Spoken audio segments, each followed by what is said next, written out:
Saudi আরবের রিয়াদে বাংলাদেশ সরকারের CIP সম্মাননা 2026 অর্জনকারী আব্দুল কাইয়ুম মির্জাকে সংবর্ধনা প্রদান করা হয়েছে। চ্যালেসের সৌদি আরব প্রতিনিধি এম মেহেদুল খান জানান, সৌদি আরব বাংলাদেশ প্রবাসী সাংবাদিক ফোরাম ও সানসিটি পলিক্লিনিকও এই সংবর্ধনার আয়োজন করেন। সংবর্ধনা অনুষ্ঠানে সভাপতিত্ব করেন সানসিটি পলিক্লিনিকের ব্যবস্থাপনা পরিচালক ও বাংলাদেশ প্রবাসী সাংবাদিক ফোরামের আহ্বায়ক আবদুল্লাহ আল মামুন। অনুষ্ঠানটি বাংলাদেশ প্রবাসী সাংবাদিক ফোরামের সাবেক সাধারণ সম্পাদক ফকির আল আমিনের সঞ্চালনায়। প্রধান অতিথি ছিলেন বাংলাদেশ প্রবাসীর সাংবাদিক ফোরামের প্রতিষ্ঠাতা ও সাবেক সভাপতি ফারুক আহমেদ চান।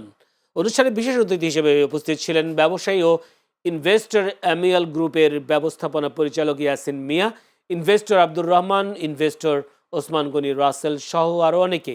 উপস্থিত অতিথিরা সংবর্ধিত অতিথিকে ফুলের শুভেচ্ছা ও সম্মাননা ক্রেস্ট প্রদান করেন।